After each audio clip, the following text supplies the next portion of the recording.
So today I went to church to confess one of my most recent sins to the priest. So I sat in the confession booth. I told the priest, I said, "Father, I have sinned," and the priest wanted to hear all about it. So I said to him, I said, "Father, last night I almost cheated on my wife." And the priest goes, "What do you mean you almost cheated on your wife?" So I told him, I said, "Father, I was in a room with another girl. We got naked and all we did was rub each other. We didn't actually do anything." My priest turns to me and goes, "Rubbing together is the same thing as putting it in. Now for your sins, you must never see that woman again. You must say 5 Hail Marys and put $50 into the donation box." So anyway, I tell the priest I'm not going to see the girl again. I say my 5 Hail Marys and I walk out the door. So all of a sudden, my priest comes running after me saying, "Hey, I saw you. You didn't put $50 into the donation box." I looked at him and said, "Yeah, I did. I took the money and rubbed it against the box because it's the same thing as putting it in." Downloaded a dating app. I find a girl I'm really into, and we connect on many things. She loves Star Wars, some games, and she even likes football, although she completely chose the wrong team to support. Packers. Anyhow, I'm a bit wary she might be a catfish, because she's hot as hell. At least a 10, maybe more, while I'm a 5 on my best days. There are a lot of catfish on the site, so I ask her for a picture of her. She's understanding, and we exchange some pics, nothing special. On one of the pics, I spot a prosthetic leg. Well, shit, she's probably a bit insecure about the whole thing. So I decide I must tell her I noticed, but don't care about it. Yeah, I think most of you probably think I'm an idiot already, but don't put the popcorn away just yet. It's about to get worse. I haven't mentioned the prosthetic yet, but I'm looking for an opportunity. We're just throwing cheesy pickup lines at each other. I ask if she's ever been jailed for stealing hearts. She responds to that with a, "Do you think I'm a thief?" To which I respond, "I was thinking more of a pirate."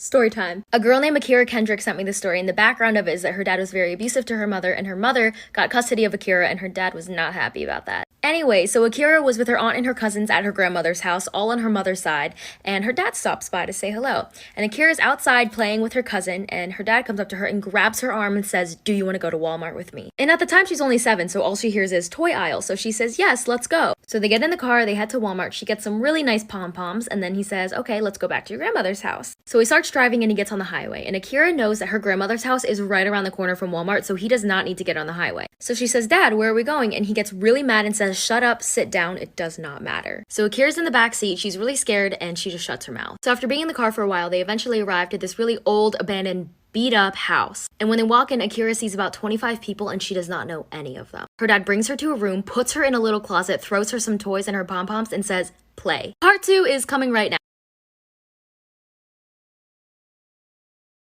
Am I the asshole for having my wedding ceremony in sign language? I'm 24 female, deaf, and growing up, my parents got me bilateral cochlear implants and forced me into mainstream school. Never taught me sign language and never immersed me into my culture as a deaf person. They were actually pretty against me using ASL at all. Well, I took ASL in high school against my parents' wishes and then got into a deaf university. Although I couldn't sign fluently when I started, I finally felt accepted and understood. The deaf community was nothing but welcoming. I became fluent in ASL, and after a few months, I stopped wearing my processors completely as there was no need for them anymore. I honestly didn't realize how alone I had felt until I didn't feel that way anymore. I met my fiance at college. He is from a very large family of deaf people, and everyone is fluent in sign. We've been together 4 years now. He proposed last May. We've been planning the wedding and have decided to have it fully. Usually when my clients arrive for their appointment, they're not wearing any makeup. But this girl wore makeup to the appointment just to have me take it off and then do her makeup again. I thought that was a little strange, but after I removed her makeup, I saw her nose. The tip of her nose was bright red and even a little bit deformed. It looked like a really, really bad sunburn. I tried to avoid the area when I started doing her makeup, but eventually I had to put makeup on her nose. And when I did, it was just not working. Her skin was literally peeling off. The makeup would not stay. So that's when I asked her, "Is there something going on with your nose that I should know about?" Let me also just say that at this point, it was starting to swell and was noticeably more red than it was when she got there. That's when she told me that she had recently been out of the country for a mission trip and that she had picked up a flesh-eating bacteria, which had affected her nose. Then she told me not to worry because she had been on antibiotics for months, and that the irritation on her nose was just her skin healing. For once, I was horrified, not my client. Okay, so story time. So I was in first grade, and I had this teacher. She was low-key she was a pain in my booty. Let's just say that. Anyway, so I was in first grade, living life, doing my thing. But my teacher made it a living hell. She would always just make me feel dumb. Like, dumb down everything she would tell me. Just because she thought I was a little slow. Which I am, but despite the point. Anyway, comes the end of the year, I'm excited because who wouldn't be? It's summer break. We went to Orlando. We went to Universal, did some fun things. Everything was great. I get back in school. And a month into my second grade year, my teacher asked for a parent-teacher meeting. I'm like, whatever. Maybe it's just updates. We'll call my second grade teacher Carla. So the following Friday, we had the meeting. We came in before school started. So around 7-something. Because my school started around 8-ish, 8:30. And it turns out that B-word of a teacher was going to leave me in the first grade. Excuse me. Anyways, for part two.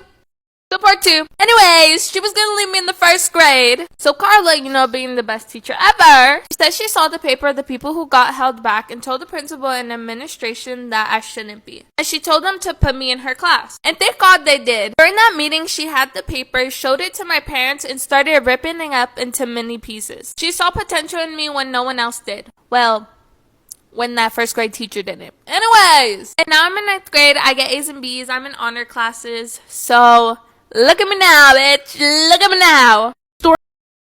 Why you should be really careful how you treat people, and also why you should stick up for people. When I was in 8th grade, I was really good friends with this kid named Damon. Me, him, and this other friend of mine, we were all at the same table. In English class, we would joke around, talk about the same TV shows and movies. We were the loudest group by far. But near the end of the school year, Damon ended up moving. And it really sucked, but we said goodbye to Damon, who I should tell you was this small, short, funny, wisecracking kid. Didn't matter what you threw at him, he was super witty. So we said goodbye to him, we all went to 9th grade. It was either the end of 9th grade or the middle of sophomore year that I saw Damon again. He had transferred back to our school, saw him at a pep rally, and I was sitting by myself because I despise pep rally. He was like, Josadak, do you remember me? I was like, oh my gosh, David? He was so much taller, face looked different, his voice was deeper. This was obviously a different kid, but really happy to see me. So we started talking, catching up. Then I started noticing that he was getting hit in the back of the head with tiny paper balls. He wasn't even flinching. I looked behind me to see 3 boys throwing paper balls at him. What? Dude, do you see what they're doing? Yeah, I'm used to it. What? This was not the same witty boy that I knew. Oh god, I'm running out of time. Watch part 2 to see my part 2 of the kids throwing paper balls at my friend's story. So when I told Damon this was happening and he didn't seem to notice, I was very confused. The kid that I used to know would not let this fly. He instead kept his head down, insisted that it was okay, and said that he was used to it. Whatever happened between 8th grade and now completely changed the way that he viewed this behavior. I saw it as unacceptable. He thought it was okay. So instead of accepting that, I turned around and said, hey, what are we in 5th grade? The 3 boys looked at me from the top of the bleachers and said, whatever. That's what high schoolers who act like 5th graders say. And then I said, stop it, it's not funny. They didn't stop. They laughed. But Damon thanked me.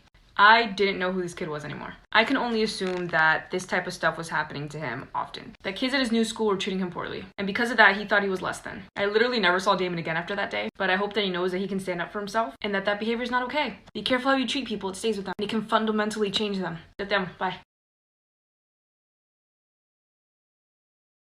My sister made a Facebook post basically saying that I'm selfish because I have 4 kids, but I won't be her surrogate and help her have a baby. My mom and a small handful of people are extremely angry at me, calling me all sorts of names for being selfish. On the other hand, several others, including my dad and my brothers, are taking my side, which is why I made my own Facebook post. I explained my situation and how it would be a high-risk pregnancy and the complications I had with my last child. Several people tagged my sister in my post to tell her off, but she blocked everyone and then called and screamed at me for putting personal information on Facebook. Then my sister's boyfriend called me and apologized. He had no idea that she had asked me, and he even offered to find surrogacy with her, but she always complained that it was too much. My mom never commented or said anything on my post, but then I asked her to lunch and she agreed. When I arrived, she started telling me off for going on Facebook to complain. Apparently this is a family matter and should be talked about privately. I then asked her how my body was a family matter. All she said was, I made you, so it's a family matter. This is when things got intense. You said bell peppers and beef. His name's Asimov Solensen. Are you listening to me? There's no beef in here. So you wouldn't really call it bell peppers and beef now, would you? Yes, I would. Well, it's not! It is when you're broke.